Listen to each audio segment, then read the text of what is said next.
اس کی ایک اور مثال دیکھ لیتے ہیں۔ افسانہ، جس کا عام یعنی لغوی یعنی لغت میں لکھا ہوا معنی ہے جھوٹا واقعہ، لیکن ادب یعنی لٹریچر کی اصطلاح میں افسانہ باقاعدہ ایک صنف ہے جس کے مطالعے کے لیے ایک پورا نظام موجود ہے۔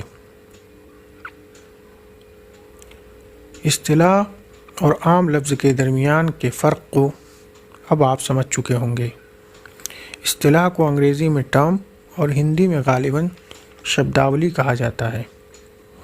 ہم بات کر رہے تھے لسانی خاندان پر، جسے لسانیات کی اصطلاح میں خاندان السنہ کہا جاتا ہے، اور اس میں جیسا کہ میں ذکر کر چکا ہوں مماثل زبانوں کو رکھا جاتا ہے۔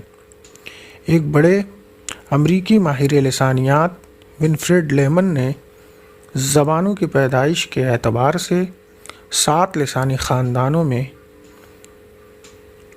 پوری دنیا کی زبانوں کو تقسیم کیا ہے۔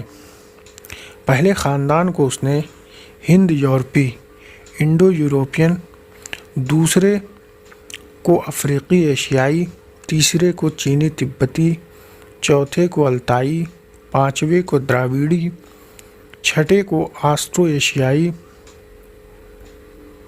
اور ساتویں کو فینو اگرک کہا ہے۔ ان لسانی خاندانوں کے نام سے آپ لوگوں کو بہت زیادہ گھبرانے کی ضرورت نہیں ہے، کیونکہ ہمارے لیے محض ہند یورپی خاندان السنہ ہی اہمیت رکھتا ہے۔ باقی کے نام اگر آپ کو یاد ہیں یا ہو جائیں تو بہت اچھی بات ہے، اگر نہ ہوں تو بہت زیادہ پریشان ہونے کی ضرورت نہیں، لیکن ہند یورپی لسانی خاندان کا نام آپ کو حفظ ہونا چاہیے۔ آپ اس لسانی خاندان کے نام کو ذہن نشین کر لیں، جس کا نام ہند یورپی خاندان ہے۔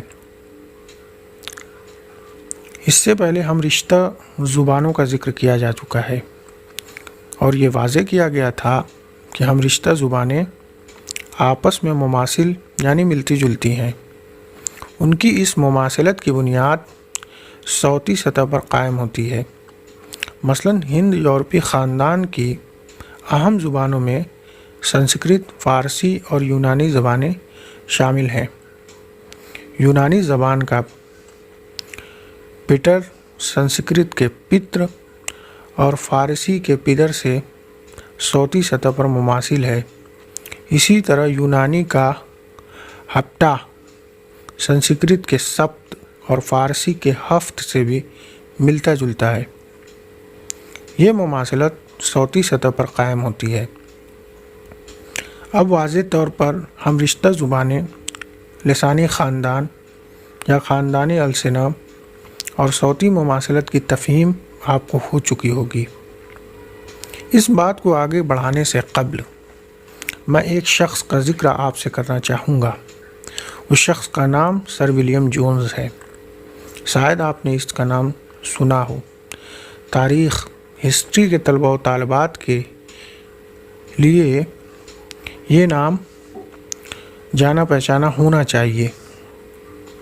بنگال میں جو ایشیاٹک سوسائٹی قائم ہوئی تھی 1784 میں، اسے اسی کی کوششوں کی وجہ سے قائم کیا گیا تھا۔ جونز ایک مستشرق تھا۔ مستشرق، جسے انگریزی میں اورینٹلسٹ کہا جاتا ہے، ایک عالم ہوتا ہے۔ بھارت کے متعلق، اس کے کلچر کی بابت یا یہاں کی روایتوں اور زبانوں کے بارے میں جاننے، سمجھنے اور لکھنے والا کوئی غیر بھارتی، خاص طور سے انگریز، مستشرق کہلاتا ہے۔ ہندی میں اسے پراچیہ وادی کہا جاتا ہے۔ جونز نے جب مختلف زبانوں کا مطالعہ شروع کیا تو اسے محسوس ہوا کہ دنیا کی مختلف زبانوں میں مماثلت ہے۔ بہت ممکن ہے کہ یہ تمام زبانیں کسی ایک ہی زبان سے نکلی ہوں، ایسا اس کا ماننا تھا۔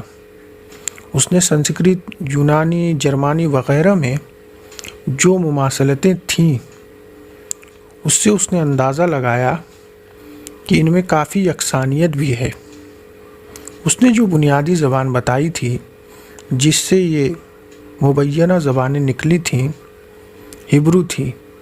بہرحال یہ اس کا قیاس تھا اور اس بابت ہمیں بہت مستند جانکاری نہیں ملتی۔ ہند یورپی لسانی خاندان میں شامل زبانوں کا علاقہ بہت بڑا تھا۔ یہ آسام سے لے کر ایشیا مائنر یعنی ترکی اور اس سے بھی پچھم کے علاقوں تک میں بولی جاتی تھی۔ خطے کی اس وسعت اور پھیلاؤ کی وجہ سے اسے یعنی ہند یورپی خاندان کو بھی 11 شاخوں یعنی حصوں میں منقسم کر دیا گیا۔